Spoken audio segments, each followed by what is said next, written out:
we're going to take it back to take it forward a little. Sports bodies' last-ditch effort to protect grassroots funding. This is from the 8th of November 2015. The Football Association, Rugby Football Union and England and Wales Cricket Board have written to the Prime Minister as part of a last-ditch attempt to convince the government not to take an axe to grassroots sports funding. There's a reason why we're going to go down this road. The governing bodies of Britain's three biggest sports all signed a joint letter to David Cameron urging him to act over planned cuts of up to 40% in the budget of the Department for Culture, Media and Sport, which were expected to be imposed by the Chancellor of the Exchequer in November. The Lawn Tennis Association, England Athletics, British Cycling and the Amateur Swimming Association were also among more than 20 national governing bodies, NGBs, to have endorsed the letter amid fears over the loss of much of the $100 million a year they are given to boost participation.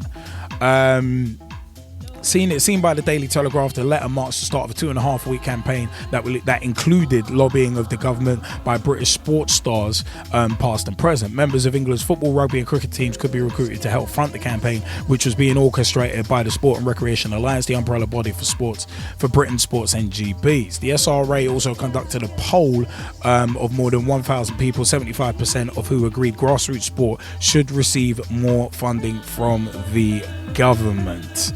However, with Chancellor George Osborne close to finalising a comprehensive spending review that was published on November 25th, the campaign may have gone too late to make a difference. That could mean tens of millions of pounds being lost to sport, just as Sports Minister Tracy Crouch is working on a new strategy to increase participation, having pledged this summer to rip up the existing one amid an ongoing decline since the Olympics.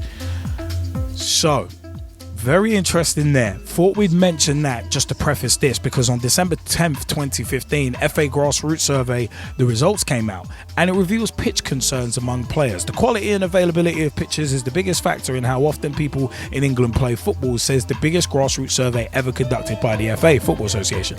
More than 28,750 players, coaches, referees and volunteers replied to the poll, including yours truly, which also highlighted concerns about the standard of coaching. But 75% aim to maintain or increase their involvement next season. The FA will invest a record $260 million into grassroots over the next 4 years. As we've mentioned before, that's an increase on the $200 million previously. But we've discussed that at length before.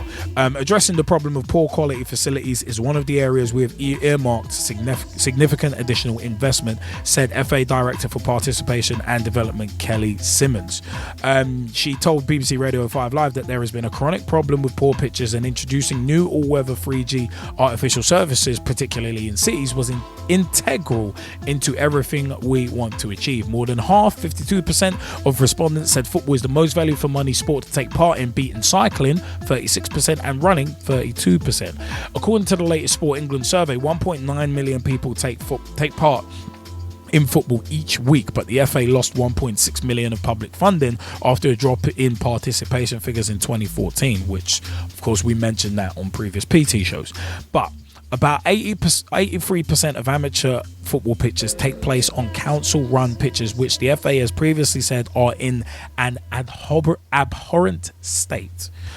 Squeezes on council budgets have seen costs rise for local teams, but National Game Senior Development Manager Pete Ackley said last year that building more sustainable artificial pitches would help solve the problem.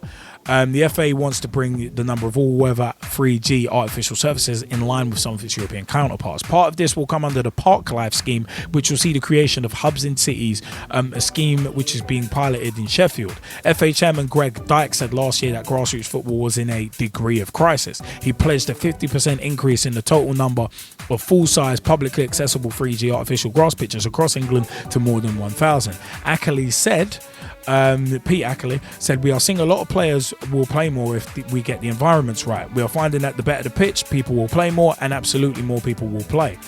When it comes to coaching standards, the survey revealed high satisfaction ratings among youth players aged 10 to 15. However, satisfaction falls among older players. The poll also revealed some concerns about the cost of coaching. The average price paid for a level 1 coaching qualification in the last 12 months was £90, with a level 2 course costing on average £208. Approval ratings among female players about pitch availability and quality, changing facilities, refereeing and coaching standards are higher than in the men's game. FA Chief Executive Martin Glenn said, "The scale of the response demonstrates the level of commitment that exists to improve the grassroots game and reminds us, if we ever need it, who we are representing and what we are striving to achieve. There are lots of positives. We are listening and ready to act where needed." So, key stats from the survey: 76% of volunteers will continue in their roles next season, 19% don't know, and 6% will not. 28% of players are dissatisfied with the regular pitch they play on, and 1 in 5, 22% of those will play less football next season, and 33% of players are satisfied with their pitch, will play more football next season. So, you know what, yeah? We've discussed at length before. I know Gman and Gezzie will know this as well, and will attest to this. We've spoken a lot before, ad verbatim, about grassroots football and what can be done to improve it. Now, the facilities debate, this comes up all the time. You didn't have to conduct this survey to know that facilities are one of the biggest things, and pitches are one of the biggest things. We've discussed it on Pitch Talk Meets interviews with Dave McLaughlin, who cited, because of where they are, drainage issues and facility, and which ties directly into facilities. Many other people have said on Pitch Talk Meets interviews that facilities are the main thing that really puts people off playing. So it's a case of, it's not new. The one surprise was the coaching thing though, where satisfaction falls among older players. That's quite an interesting one that I actually didn't expect. I mean, but for me, the fact is that 83% of amateur pitches take place on council-run pitches. That's not a surprise. In all honesty, and the fact that there's been a lot of the fact that there's been a lot of kind of constriction in terms of kind of council run pitches and the budgets going into them.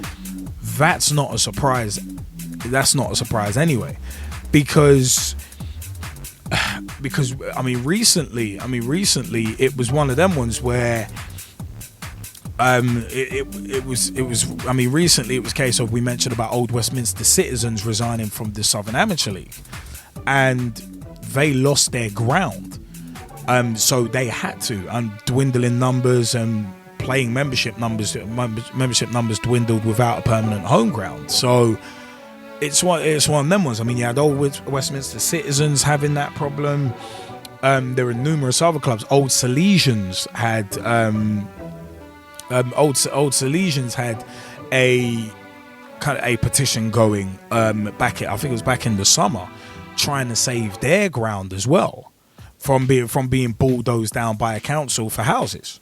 So it's kind of not a new thing. But I mean, Gman Gezzie, what do you think of this grassroots survey? And do you think the FA asked the right questions in the survey? I don't know if they asked the right questions in the survey, but I will say this, and this is the part where I, commend the FA. At least they're asking questions, right? And I can only view this as a starting point, right? Now, whether or not they ever get round to asking the right questions, that is only for time to tell, right? I won't be able to sit here and predict that. But at the same time, as I say, I think credit needs to be given where it's due, and they're asking the questions. And I think that's how you start to go and fix things. Now, having said that, I think there's also a lot to be said about participation, right?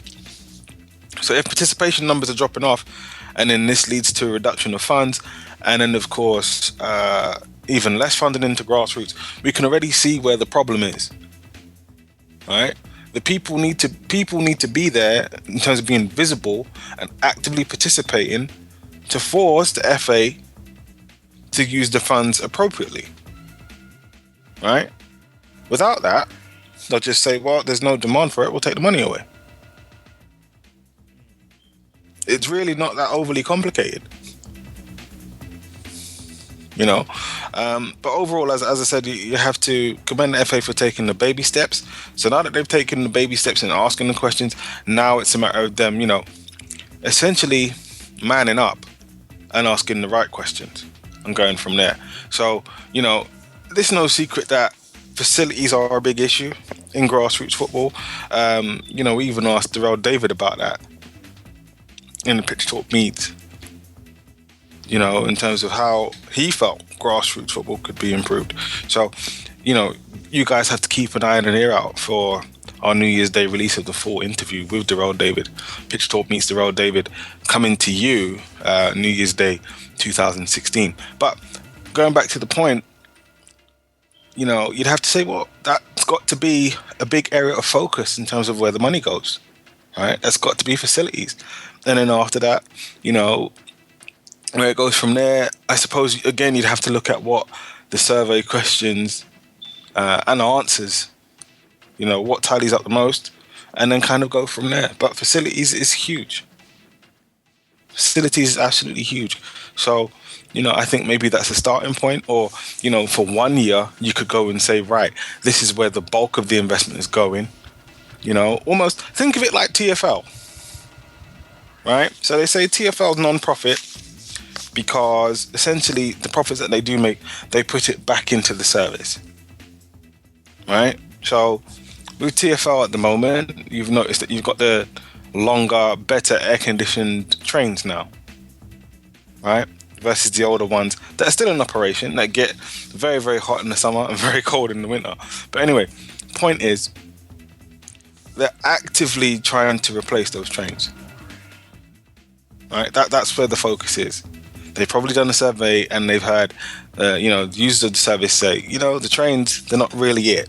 And the same with the buses. All right? A lot of the buses now, they incorporate green technology.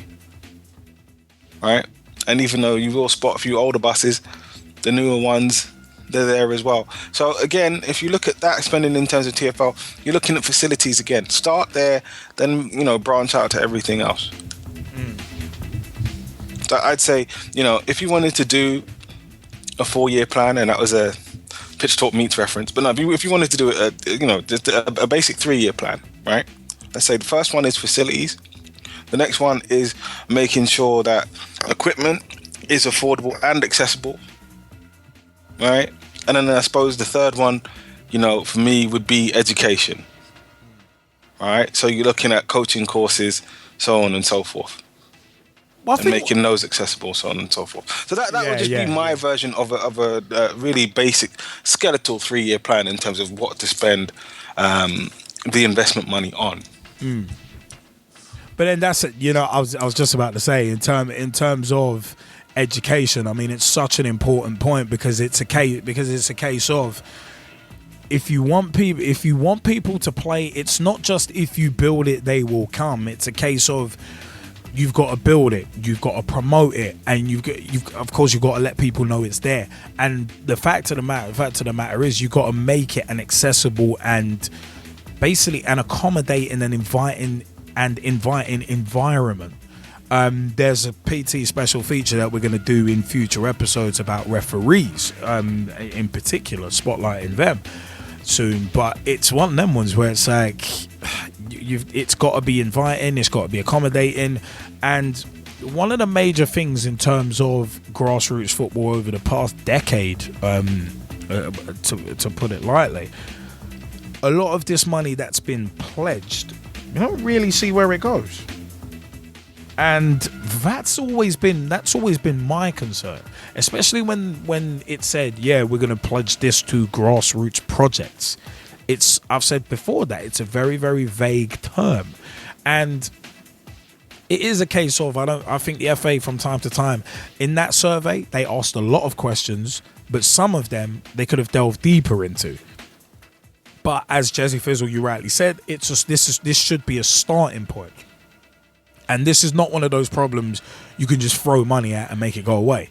This has got to be but for me, it should be in tandem with entities such as your Alexandra Park FCs, your Ibis Eagles FCs, your Motivate Sports and Fitness. It's got to be, the FA should be looking to be asking entities such as that, entities that are involved in the grassroots game directly. They should be asked, right, what do you need? What can we do? What are the problems? How do we solve them? Because it's one of them, it's kind of like the FA is just basically, for lack of a better term, just kind of carpet bombed it or crop dusted it. That's the phrase I'm looking for. For lack of better phraseology, it's kind of like they've just crop dusted the problem, where it's like, okay, we'll just raise the amount of money that we're doing and we'll fling out a survey and see what happens.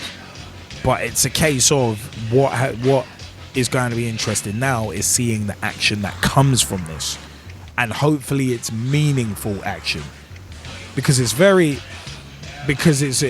one of them ones, like it is very easy to identify a problem, but identifying the solution is always the next stage, and following through with that as well, because football sometimes has a horrible way of saying, right, there's this problem, but we're not going to follow through on what we're doing.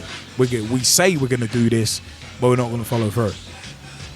So it's a concerning one in that regard. But when you've got clubs having to basically forfeit their places in leagues, such as Old Westminster Citizens, among others, because they've lost their pitches, that's got to be looked at.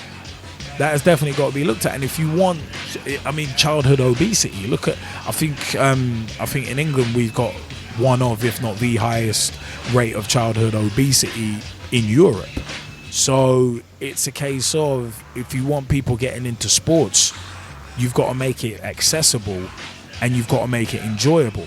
Now, if people are playing on poor quality pitches, they're not going to enjoy it. And that's where,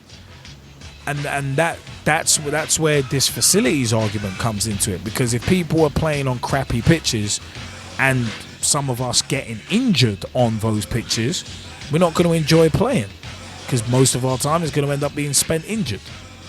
So there's so many different kind of angles within this. And for me, the grassroots game is all about passion, because we're not getting paid to play. Us lot playing for the Ibis Eagles or Alexandra Park FC, we ain't getting paid to play. If we play like guys playing for HSBC, Old Wilsonians, Aline Old Boys, South Bank Quarko, ain't getting in the Southern Amateur League, you ain't getting paid. Even in the amateur football combination where Old Medonians play, ain't getting paid to play. We've got to pay to play. We've got pitch costs to pay. So it's one of them ones. We've got hospitality to pay for as well. We've got referees to pay for. So if everyone's taking time out of their schedules, then hell, you got to make it worth people's while. And I said, you can't just throw money at a situation, because hell, we've seen in history, look at WCW, the way they were throwing money around with guaranteed contracts, but then things were slipping through the cracks. Like Chris Jericho's story, I know I'm dropping an obligatory wrestling reference, but still, you look at Chris Jericho's story about him getting a FedEx, and when he opened it up, there was nothing in it, and him getting a royalty check for $0.00. It's like stuff like that slips through the cracks. And the amount of money in grassroots football that has probably slipped through the cracks. I mean, it's one of them ones. You got £5.136 billion like being given to one league that's got 20 teams in it, but then you got the football league with 72 teams, and you've got like the semi-pro. You got the semi-pro game. You got the amateur game, with so many other teams within that not really getting anything. And for me, that's a major concern, and especially when facilities are, I mean, it's such an easily remediable thing as well. But I said it's a case of the FA can pledge all they want, but where are they keeping track of where the money's going?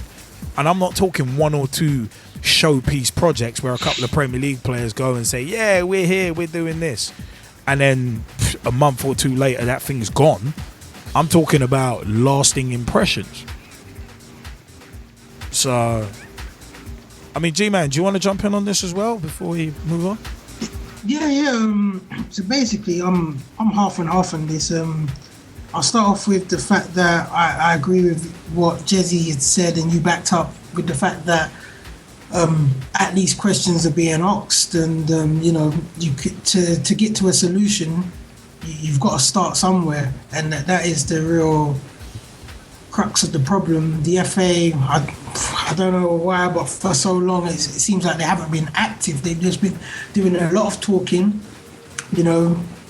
not saying that they haven't been investing, but they've known that there's this issue of the failing of grassroots football being invested in for years, for 10, 20 years. They've known this. They've known this since, the increase of stature of the Premiership. And it is basically like a pyramid, and like what you just said there, where the very top where the point is, that's where all the money's getting. And as you get down to the bottom, where you've probably got more teams to feed, they're just getting the dribs and drabs. And they've known there's an issue with this for years and years and years. And, it's only now that they want to investigate what the problems are. And this is where I'm on the other half now, where I think it's just PR. Because when you were basically sending the link around, to get involved and answer the questions within that survey, it was like, at the time, I was like, I wasn't going to be bothered with it, because in my head, I'm thinking, why is the FA, and you just touched on this, why is the FA sending a survey randomly out to every and anybody, when I'm sure, and they must have representatives at league meetings all over the country. Yeah, they must know the feedback. They must know the issues that's been happening in every league across the country, especially those in the grassroots. So what answers are they really trying to get when they already know? Like, I'm pretty sure, yeah, you've had these discussions when you go to the league meetings with Ibis. I'm pretty sure you must have had some sort of discussions on this sort of level, where different league clubs are grouping together, talking about these issues, and how they're struggling, and sharing views and opinions and solutions. Am I not right, Liam? Oh no, you're spot on. I mean, when I went to one of the Southern Amateur League mid-season AGMs a couple years back, I think it was with Ollie Wooding. I actually went with him, and we went on behalf of Ibis when I was captain of the Fours.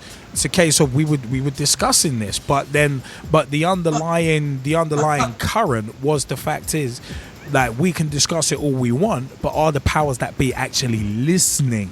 But this is my point, because if we are running a true top-down model, yeah, and up to the top sort of model, yeah, then the FA should have representatives at these meetings, and this information should be flying back up to the FA. So why they need random people to answer a survey online? It could be people that's not even interested in football, for all they know. If you get where I'm going, it could be people that's just wants to click buttons for the fun of it, just to have a laugh. Yeah. How many of the results are they receiving actually factual and credible results? Because like you said, they should be going, well, I understand what they're trying to do. They're trying to, again, leading back to PR, they're trying to do the whole embrace themselves with the fans of football and make it look like they're doing something for the game actively. Not saying that they're not. 65 million a year, is that really a credible amount? And at the end of the day, going back to who their port of contacts are, why are you talking to the foot soldiers when you could be talking to the generals? really and truthfully, and the generals are getting the information of the foot soldiers anyway because they're playing with them on a week-to-week basis. They know the clubs inside out because they've set these clubs up, you know, set these clubs up, sorry. So, and they know the issues, you know. To me, it like I said, it's 50-50. Yeah, it looks like they're starting to do stuff, but again, I just think it's PR. I mean, it is one of them ones where it's like, sadly, I think a lot of it probably is. I mean, it probably is. It probably is a case of where I don't know, man. Were the right questions asked to the right people? I don't know. I mean, it all depends on who kind of filled it in, but. I said, I mean, there are these think tanks, there are groups every year, there are leagues that have AGMs, half-season AGMs. Like, I don't get why, like, say, people from the FA aren't sitting in on those and seeing what the problems are. Just sit in as an anonymous person and be like, right, so that's the problem. Okay. So... I mean that would be where I'd look at a potential solution in terms of why not get people from the FA sitting in on these AGMs and that. I mean, see that for me would be would be the beginnings of a solution where it'd be like, okay, so that's the problem, so that's that. As you said, instead of talking to the foot soldiers, talk to the generals. Instead of just kind of basically carpet bombing this situation, just go in, do a bit of intelligence and be like, okay, so that's the real issue. I mean, as Gezzie Fizzle said, at least the FA are doing something, and this is a beginning. But then the next stage needs to be getting more detailed information. I mean, it's all good getting quantitative information, but at some point you need to dive in and get qualitative information. And by that, I mean it's quality over quantity. I mean, it's all good. It's all good getting 28,000 plus people to actually take part in the survey, but it's one of them ones. If you had let the survey, if the survey had been out for longer, would you have got more people? Did you approach clubs with the survey, or are you relying on people to see it on social media and spread it that way? Like were clubs approached, like say your Ibis Eagles or your old Wilsonians or your Lean Old Boys or HSBC or Alexandra Park FC? Were these clubs actually approached directly and asked, we've got a survey going, we'd like to know your views on what's wrong with grassroots football and what grassroots football needs to help it? Was that it feeds directly into what I'm saying about were the right questions asked to the right people. So, I mean, I've literally just come up with that solution off the top of my head. Someone at the FA is probably getting paid to do this and not coming out with that. So, that's what kind of concerns me about it. As I said, it's all good them doing it, but let's see what they do. Let's see what they do with the information, and if anything actually changes, and if anything actually happens. I mean, hey, I have to go kind of see as a player at grassroots level, at amateur league level for the Ibis Eagles, and same with you, Gman, as well. It's a case of I have to go somewhat CWO in this.